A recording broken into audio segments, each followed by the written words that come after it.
ይህን ቪዲዮ የምታዩ ሁሉ ሰብስክራይብ እና ላይክ ኮመንት ማድረጋችሁ እንዳረሱ አይከፈልበትም። አሁን ወደ ቪዲዮ ይመጫችሁ። ምንድነው ወደ አንተ ገንዘብ አስገብተዋል? ከትንሽ ብር ከ100,000 ጀምሮ እስከ 40 ሚሊዮን ብር ድረስ ገቢ ያደረጉ ባለሀብቶች አሉ ከኛ ጋር።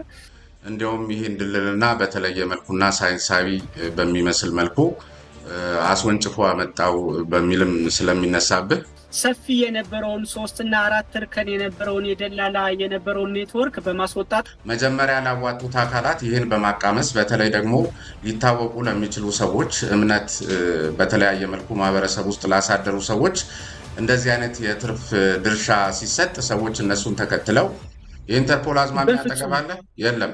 እሺ ሰሞኑንም የኢትዮጵያ መንግስት ለክቡር ጠቅላይ ሚኒስትሩ አንድ ደብዳቤ ምን የትምህርት ባክግራውንድ እና ዲሲፕሊን አለ ከዚህ ጋር የሚያያዝ? እስከ 9ኛ ክፍል ብቻ ነው የተማርኩት። ወልደ ጊዮርጊስ ሰላይ ነው፣ የመንግስት እጅ አለበት ከጀርባው፣ ካድሬ ስለሆነ ነው እንደዚህ አይነት እድሎች የተሰጡት። የፋኖ ደጋፊ ነው ወይም ደግሞ ይሄ አማጽያን ጸረ ሰላም ኃይሎችን ይደግፋል እየተባለ ደግሞ በዛው ልክ ይሄ ስምምነት ህጋዊ ስልጣን በተሰጠው አካል በመሃል ሆኖ የተከናወነ ነው።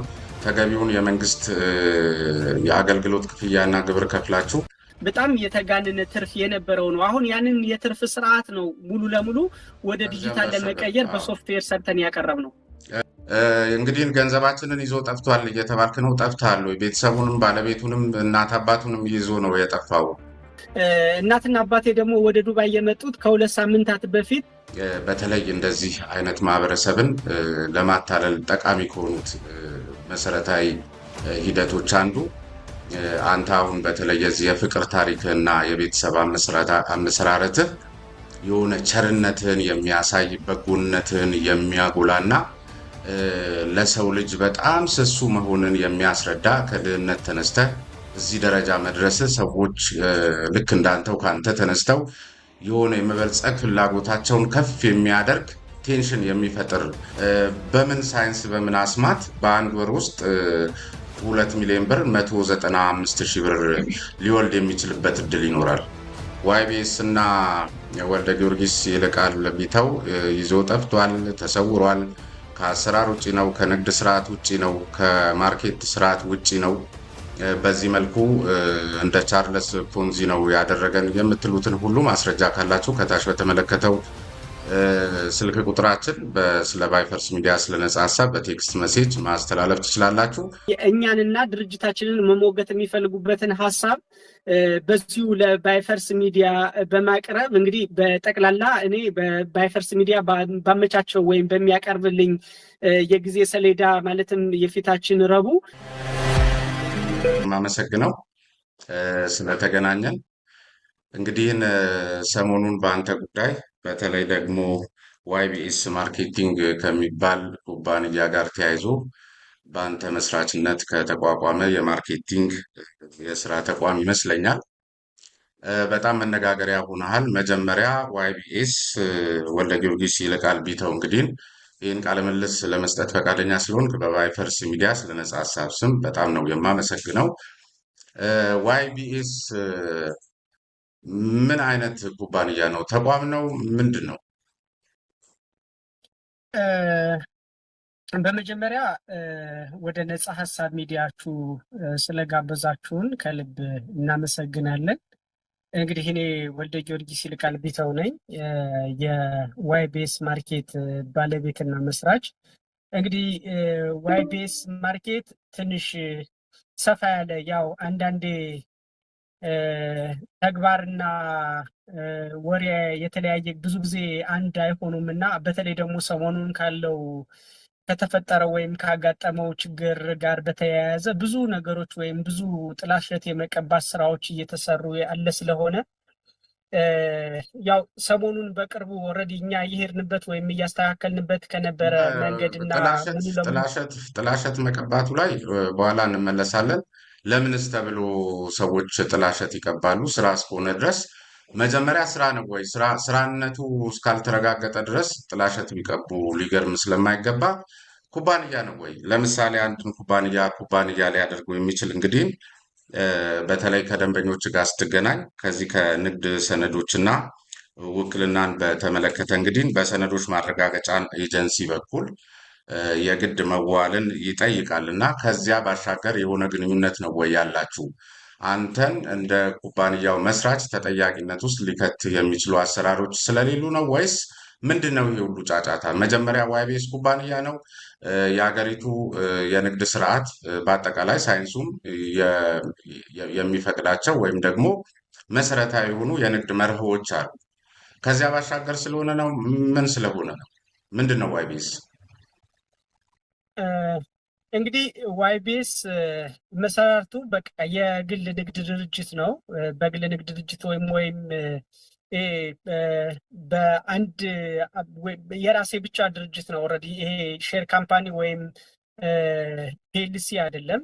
ድርጅትነቱ እንደ ማንኛውም በኢትዮጵያ ንግድ ቢሮ የተመዘገበ የህጋዊ ንግድ ፍቃድ እና ህጋዊ የስራ ፍቃድ ያለው እና ህጋዊ የንግድ ስም ስያሜ ያለው የንግድ ድርጅት ነው። እንግዲህ ሀገራችን ላይ ለ4 ዓመታት ያህል በተለያዩ የንግድ መስኮች ወይም የንግድ ዘርፎች ላይ ተሰማርቶ እየሰራ የቆየ እና ብዙ ባለሀብቶች ደግሞ ከድርጅታችን ጋር በወሰዱት የስራ ውል ስምምነት አማካኝነት ብዙዎች አብረውን ሲሰሩ የነበረ እና መንግስት ካስቀመጣቸው የኑሮ ማረጋጋት ፕሮግራሞች ላይ በስፋት እየሰራ የነበረ ድርጅት ነው።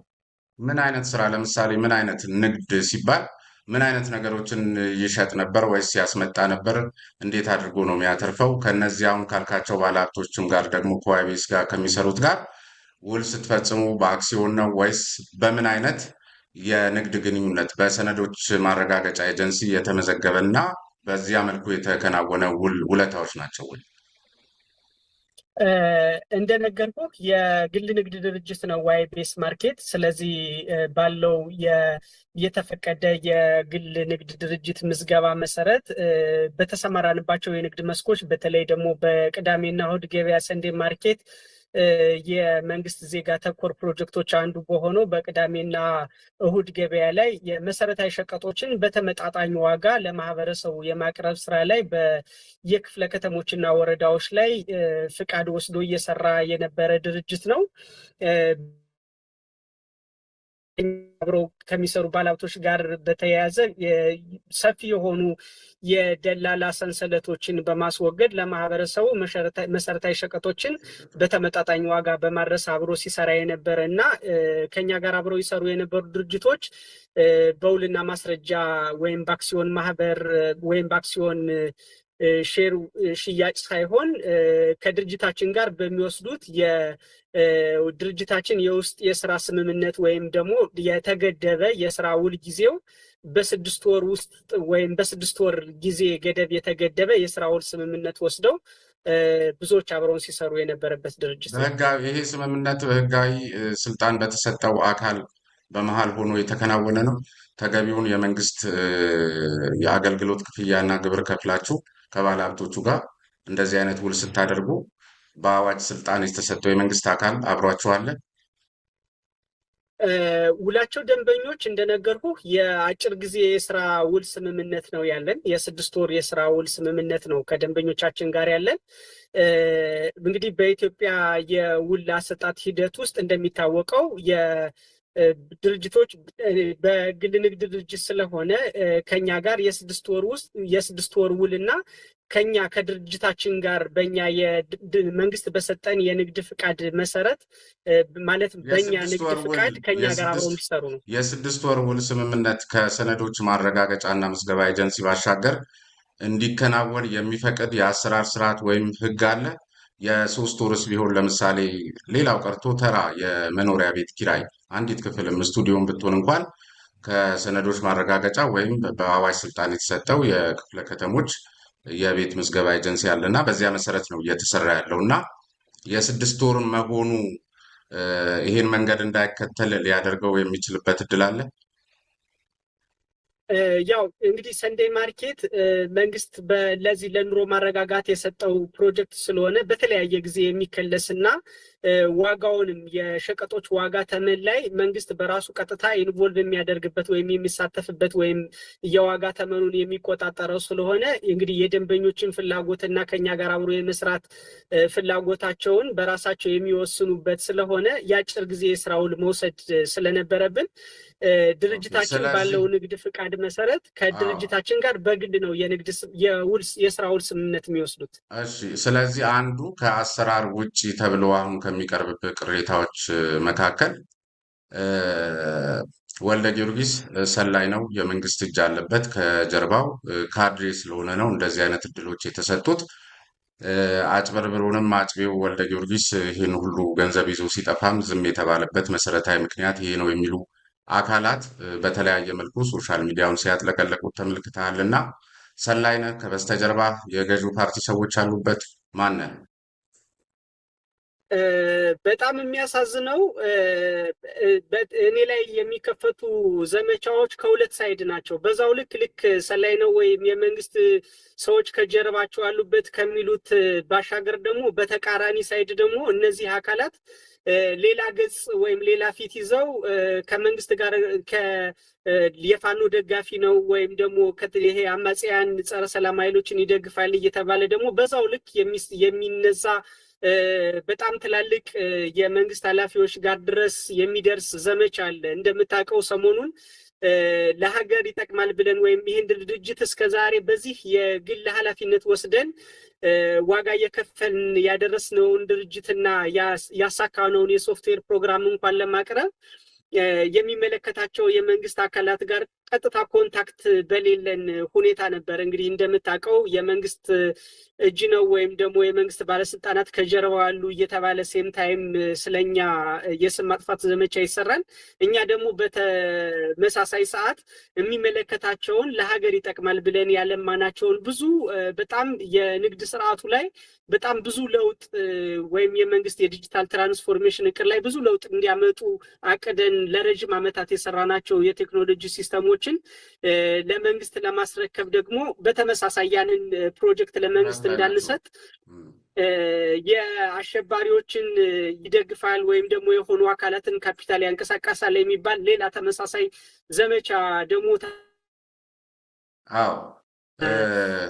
ውንጀላና ጥያቄ ነው። ግን አንዳንድ ጊዜ እንደዚህ ቢሉ ሊገርም ይገባሉ።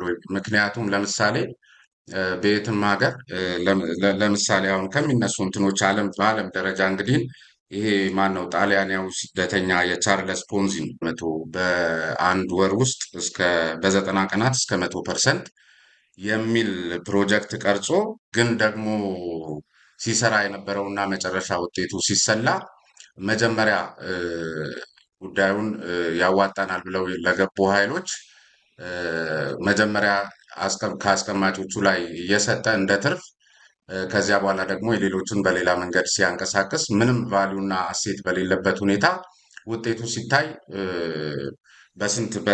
በስንት ቀን ውስጥ ነው ከ30,000 በላይ የሆኑ ሰዎች ወደ $20 ሚሊዮን ያኔ እንግዲህ ከዛሬ 100 ዓመት በፊት ያጨበረበረበት ሁኔታን መሰረት አድርገው የዛሬ ከ100 ዓመት በፊት የተጭበረበሩ አካላትን ላቅ ባለ መንገድ ወይም ደግሞ የአራጣን ስራ ወይም የጠንቋዮችን ስራ በዲጂታል ሙድ አምጥቶ እየተጫወተብን ነው፣ ይዞ ጠፍቷል በሚል ነው ስምህ እየተነሳ ያለውና በእርግጥ እንደሚባለው ለዚህ አሁን ላልከው ለገበያ ማረጋጋት ስራ ነው 10 ሚሊዮን ብር አዋጥቼ ይዞብኝ ጠፋ፣ 2 ሚሊዮን ብር አዋጥቼ ይዞብኝ ጠፋ፣ 40 ሚሊዮንም አዋጣው የሚልም እየተሰማ ነው። ልክ ነው። በዚህ ልክ ነው ሰዎች ያንተን አዋጭ ገበያ ተከትለው በዚህ ደረጃ ወደ አንተ ገንዘብ አስገብተዋል። እንደነገርኩ እንግዲህ ከትንሽ ብር ከ100,000 ጀምሮ እስከ 40 ሚሊዮን ድረስ ገቢ ያደረጉ ባለሀብቶች አሉ ከኛ ጋር። ይህንን ፕሮጀክት ግን እንደምታውቀው ወይም ደግሞ ሚዲያ ላይ ብዙዎች እንግዲህ ሲተላለፍ ወይም ሚዲያ ላይ ሽፋን እያገኘ ስለነበረ ይህን ፕሮጀክት በደንብ ያቋቋሙ ነው። አንደኛ መንግስት ካቋቋመበት እቅድ ወይም አላማ ጋር ተያይዞ እና እኛ ስንሳተፍበት የነበረው የቅዳሜና እሑድ ገበያ ሰንዴ ማርኬት ላይ ስለነበረ ይህንን ማርኬት ሙሉ ለሙሉ ወደ ዲጂታል ስርዓት ሙሉ ለሙሉ ካሽ ክፍያ ስርዓቱን ወደ ዲጂታል ወይም ወደ ቴሌብርና ወደ ሲቢ ብር እንዲሆን የግብይት ስርዓቱና ለ80 ሺህ አካባቢ ወጣቶች የስራ እድል እንዲፈጥር አድርገን ሙሉ ለሙሉ ዲጂታል አድርገን ወደ ስራ ለማስገባት ሙሉ ሶፍትዌሩ ከሚመለከተው አካል ሙሉ የሚመለከተውን የግምገማ ሂደት አልፎ ሙሉ ለሙሉ ወደ ተግባር ለመግባት በሂደት ላይ ባለበት ሰዓት የ2 ሳምንታት እድሜ ሲቀሩት ነበረ ይሄ ነገር ሀፕን ያደረገው። ይሄ ነገር የተፈጠረው ደንበኞች በራሳቸው በፈጠሩት ግርግር የተዘጋው።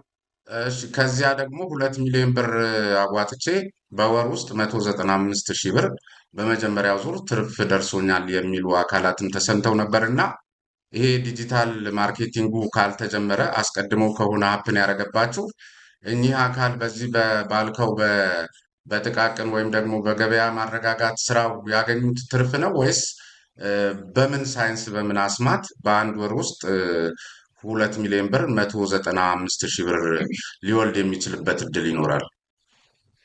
አዎ በዚህ እንደነገርኩህ የንግድ ስራ የኛ የንግድ ስራችን የመሰረታዊ ሸቀጦች ስራ ላይ ስለሆነ ይሄ የዕለት ከዕለት የአስቤዛ ፍጆታ ግብአቶች ናቸው። በየዕለቱ በየሰዓቱ ኦልሬዲ ትራንዛክሽን ላይ ያሉ የንግድ ስርዓቶች ናቸው እኛ ያለንባቸው መሰረታዊ ሸቀጦች ላይ ስለሆነ ይህንን ሲስተም ደግሞ ሙሉ ለሙሉ ወደ ዲጂታል እንዲዞር አድርገን እየሰራ ነው ስለሆነ የሚመለከተው ወይም ኦዲት የሚያደርገው አካል አሁን ከሰራ ነው የሶፍትዌር የዚህን የንግድ ስርዓት ሙሉ ለሙሉ ወደ ዲጂታል እና በወረዳ በክፍለ ከተማና በከተማ አስተዳደር ደረጃ መገምገም የሚችል ወደሱ ሳትገቡ ሰዎች አተረፍን ያሉም አሉ።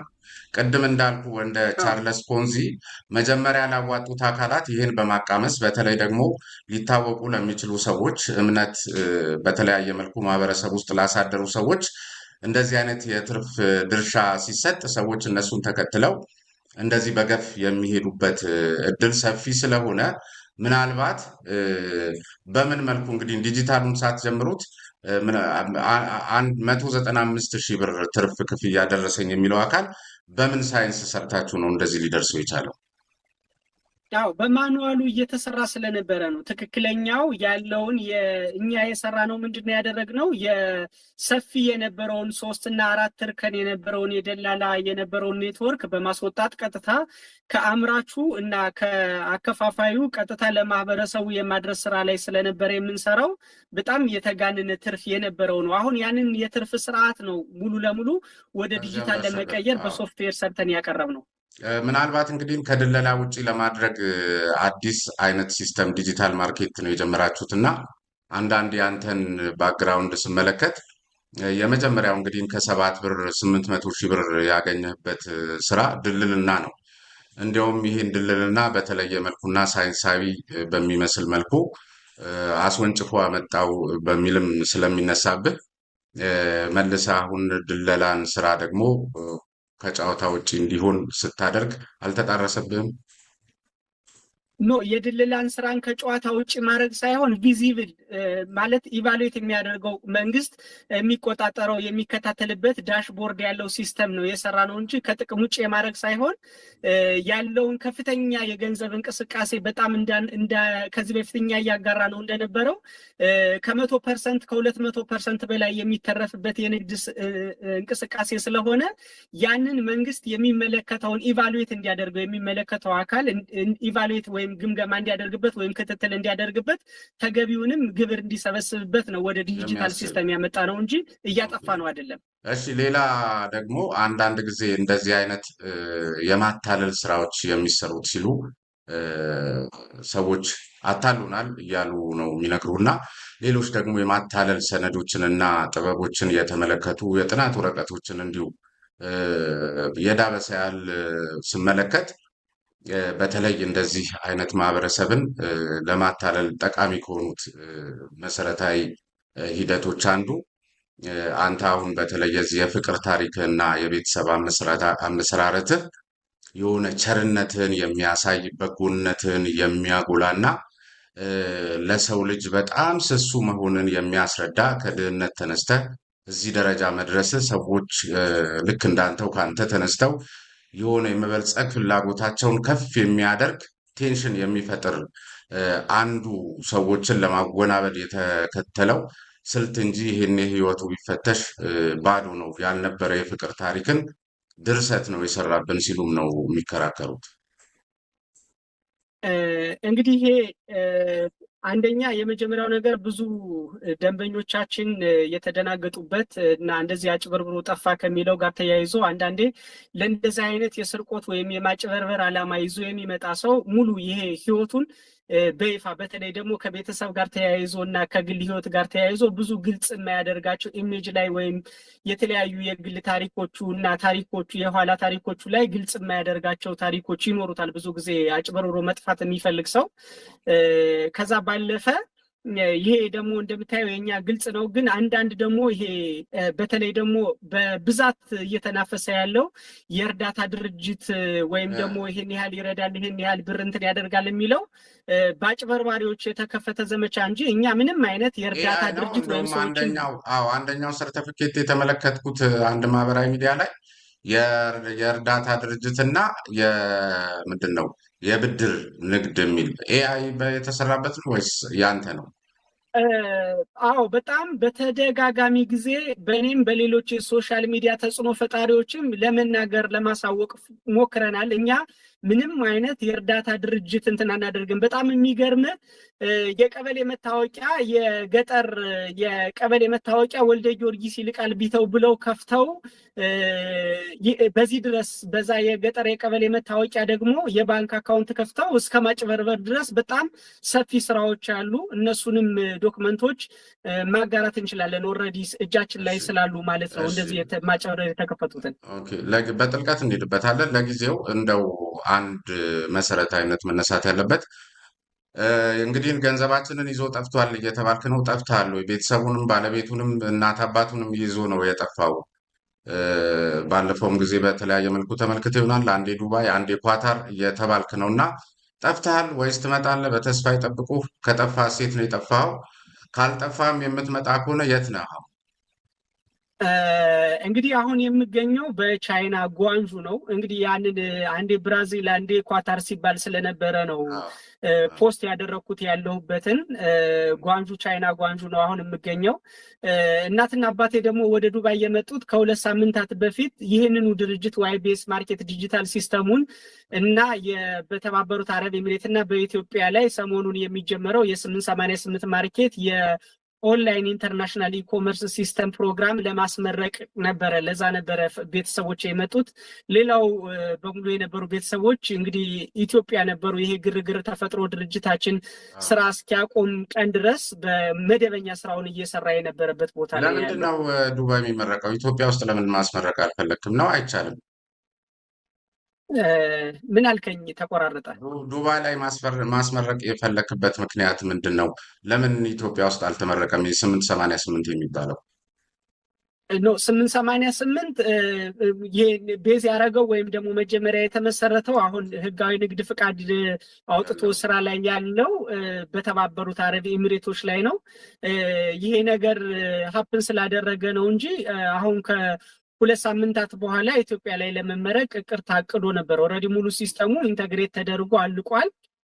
በደንበኞቻችን ገብተው ማየት ይችላሉ። አፕሊኬሽኑ ላይ 888 ማርኬት ዶት ኮም ዶት ኢቲ ብለው ቢገቡ ያገኙታል። አፕሊኬሽኑን ሬዲ ሆኖ ነው እየጠበቀ ያለው። ከ80 ሺህ በላይ ለሚሆኑ የስራ ዕድል ለመፍጠር። አልጠፋም። ለስራ ነው የሄድከው? ጓንዡ ምን እያረክ ነው አሁን? ለምን ሄድክ? ጓንዡ ከክሪስታል ትሬዲንግ ጋር እየገባ ነው። በዚህ ኢትዮጵያ ላይ አሁን በቅርቡ የምንጀምረው የመሰረታዊ ይሄ የአልባሳት ንግድ ስራ ላይ እንትን ለማድረግ ወደ ሰፕላይ ለማድረግ የራሳችን ሶፍትዌር የንግድ ሲስተም ላይ እሱን ቶሎ ለመጨረስ እንትን እንዲያደርጉን ለማፋጠን ነው እዛ የሄድኩት እና የኮስሞቲክስ ምርቶች ፕሮዳክቶች ስለምናመርት በስማቸው። የህይወት ታሪክን ስመለከት እንግዲህ በጣም በአጭር ጊዜ ውስጥ ለመበልጸግ የበቃ ከ7 ብር በ4 ዓመት ውስጥ ቢሊዮነር መሆንን የገለጽክበት የመሳሰሉትን የተመለከትኩት። ይህ ደግሞ ትልቅ የፋይናንስ ስርዓትን የሚጠይቅ አንዳንድ ጊዜ ከሀገሪቱ ማክሮ ኢኮኖሚ ከኢትዮጵያ ብሔራዊ ባንክ የአሰራር ስርዓት ጋር መመሪያዎች ጋር የማይጣረሱ ጉዳዮችንም ይጠይቃል እና ይሄን ያህል በዚህ ደረጃ በዚህ ፍጥነት እንደ አባትህ ስም መላቅ የቻልከው ምን የትምህርት ባክግራውንድ እና ዲሲፕሊን አለ? ከዚህ ጋር የሚያያዝ? እንግዲህ በኖርማል ትምህርት ሲባል እንግዲህ የእውቀት መሰረት ነው። እንግዲህ እውቀት ነው ዋናው ነገሩ። በተለያዩ ሰዎች በተለያየ አጋጣሚ የተለያየ እውቀትን ያካብታሉ። ይሄ በአካዳሚክ ደረጃ ወይም ደግሞ ትምህርት ብለን የምናስበው ብዙሃኑ የልብ የሚለው ይሄ መደበኛ በሆኑ የትምህርት ስርዓቶች አንደኛ፣ ሁለተኛ፣ ሶስተኛ ክፍል ብሎ የሚኖረውን ነው። በዛ እንግዲህ ከዚህ በፊት በሚዲያዎችም እንዳጋራሁት እስከ 9ኛ ክፍል ብቻ ነው የተማርኩት። ከዛ በኋላ ግን በንግድ ስርዓት በተለያዩ አጋጣሚዎች ሰፊ ጊዜ ነበረኝ የተለያዩ እንትኖችን ለመቅሰም። እንግዲህ በንግድ ስርዓቱ እንደምታውቀው ከድልላ ስራ ጀምሮ ድልላ ስራንም የጀመርኩበትን ግልጽ የሚታይ በተለያየ ጊዜ ስራዎችን በይፋ በሶሻል ሚዲያ ላይ እያጋራው የመጣሁበት እና እንዴት አስተዋውቄ እንዴት ወደ ስራ እንደገባው ግልጽ ስለነበረ ከዛ በተረፈ ደግሞ በተባበሩት አረብ ኤሚሬት ላይ ወደ ስራ ከገባን በኋላ በአንድ አመት ውስጥ ምን ያህል አቺቭመንት እና ምን ያህል ድርጅታችን ታዋቂ ሆኖ ስራ ላይ አክቲቭ ሆኖ የነበረ የቆየ መሆኑ የሚታወቅ ግልጽ ነው። እንግዲህ በዛ ሂደት ውስጥ ነው ይሄ ነገር አቺቭ የሆነ። ኦኬ እሺ፣ የመጨረሻ ጉዳይ ኢንተርፖል ተይዞ መምጣት አለበት የሚልም ነገር ውስጥ ተመልክቼ ነበር እና እንደሱ አይነት አዝማሚያ አጠገብህ ምናምን የሚወዛወዝ ነገር አለ? እንግዲህ እኔ እንደነገርኩ ከዚህ በፊት የነበረ ባክግራውንዴ ጎዳና ተዳዳሪ ነው። ጎዳና ተዳዳሪ በነበርኩበት ጊዜ የነበረኝን ህይወትና ሰላም አውቀዋለሁ። አሁን እየሰራ ያለሁት ከግል ፍላጎት ወጥቼ ለሀገር የሚጠቅም ነገር በጣም እጅግ በጣም አሁን እናንተ በአጭር ጊዜ እንደዚህ በቀላል አማርኛ በደንብ ዲቴል ጠይቀኝ ካልሆነ እንዲህ ባስረዳ ግልጽ ላይ ሆንልህ የሚችል ሀገር ላይ ብዙ ለውጥ ሊያመጡ የሚችሉ በሰፊው እናወራለን። አለ ወይ አዝማሚያ አለ? የኢንተርፖል አዝማሚያ አጠገባለ? የለም። እሺ፣ ሰሞኑንም የኢትዮጵያ መንግስት ለክቡር ጠቅላይ ሚኒስትሩ አንድ ደብዳቤ ለክቡር ጠቅላይ ሚኒስትሩ የጻፍከው ደብዳቤ ነበር እና ምናልባት በዚያ ልክ እንደ ግለሰብ ለእሳቸው መጻፍ በራሱ ካለ ፍራስትሬሽን የመነጨ ነው ወይስ ምን ማለት ነው? መልስ ሰጡ? ለ2 ዓመታት ያህል እጅግ ጥልቅ በሆነ ኃላፊነት የሰራ ነው የሶፍትዌር ፕሮግራም ነው። ሀገራችን ላይ ብዙ ለውጥ እንደጠቀስናቸው 8 ዋና ዋና ነጥቦች ብለን የጠቀስናቸውን ነጥቦች ሊያሳካ የሚችል እነሱን እናነሳቸዋለን። በዚሁ አጋጣሚ እንደውም አንተም መልእክትን እንድታስተላልፍ የምፈልገው በእነዚህና መሰል ጉዳዮች ይዞ ጠፋ፣ አጭበረበረ፣ በነገራችን ላይ በዚያው ልክ ደግሞ አንተን ተስፋ አድርገው አሁንም የሚጠብቁ የሚባለው ነገር ሁሉ ከእውነት የራቀ መሆኑንም የሚመሰከሩና በአንተ ላይ ፍጹም ሙሉ መተማመን ያላቸው ዜጎችንም ደንበኞችንም አስተውለናል እና እሱ መዘንጋት የለበትም። በአጠቃላይ ግን ይሄ ኔጌቲቭ የሆነውን ፓርት እንደ ደንበኞች እንደ ዜጋ መልስ ማግኘት ስለሚገባቸው ሙሉ ቀረጻውን ከማከናወናችን በፊት እንግዲህ አስተያየት የሚሰጡ አካላትም ከታች በተመለከተው የባይፈርስ ሚዲያ አድራሻ ላይ በቴክስት መሴጅ ብቻ ማስተላለፍ ይችላሉ። ስለዚህ የሚቀጥለው ሮብ ላይ ሙሉ ፕሮግራም እንደሚቀርብ ከወዲሁ ለመናገር እንወዳለን። አንተም ተመሳሳይ ይዘት ያለው ከባይፈርስ ሚዲያ ጋር ሙሉ በዚህ ጉዳይ ላይ የምሞገት በመሆኑ በዚህ ቀን ጠብቆ የሚል መልእክት እንድታስተላልፍ እድሉን ልስጥህ። አመሰግናለሁ በጣም እንግዲህ ተመልካቾቻችን ይህንን በደንብ ብዙ ጥያቄዎቻቸውን ከወዲሁ አንተም የምታዘጋጀው ባይፈርስ ሚዲያ የሚያዘጋጀው ጥያቄዎች ወይም መሞገቻ ሀሳቦች እንዳሉ ሆኖ ከወዲሁ በዚሁ በባይፈርስ ሚዲያ ላይ እኔን መሞገት ወይም መጠየቅ የሚፈልጉ አካላት ስላሉ ወይም አሉ ብለን ስለምናምን ምክንያቱም በተለያየ አጋጣሚ ኢትዮጵያና የኢትዮጵያዊነት ጋር በተያያዘ እና እየሰራናቸው ካሉ አጭበርብረዋል ሲሉ የሚከሱ አንተም የስም ማጥፋት ዘመቻ ነው እንዳልከው ሁሉ በዚያ ልክ ማስረጃ አለን የሚሉ አካላትም ለባይፈርስ ሚዲያ ሰጥተው ከኔ ጋር በጥልቀት የምንወያይበት መሆኑንም በዚሁ አጋጣሚ ብትነግራቸው ጥሩ ይመስለኛል።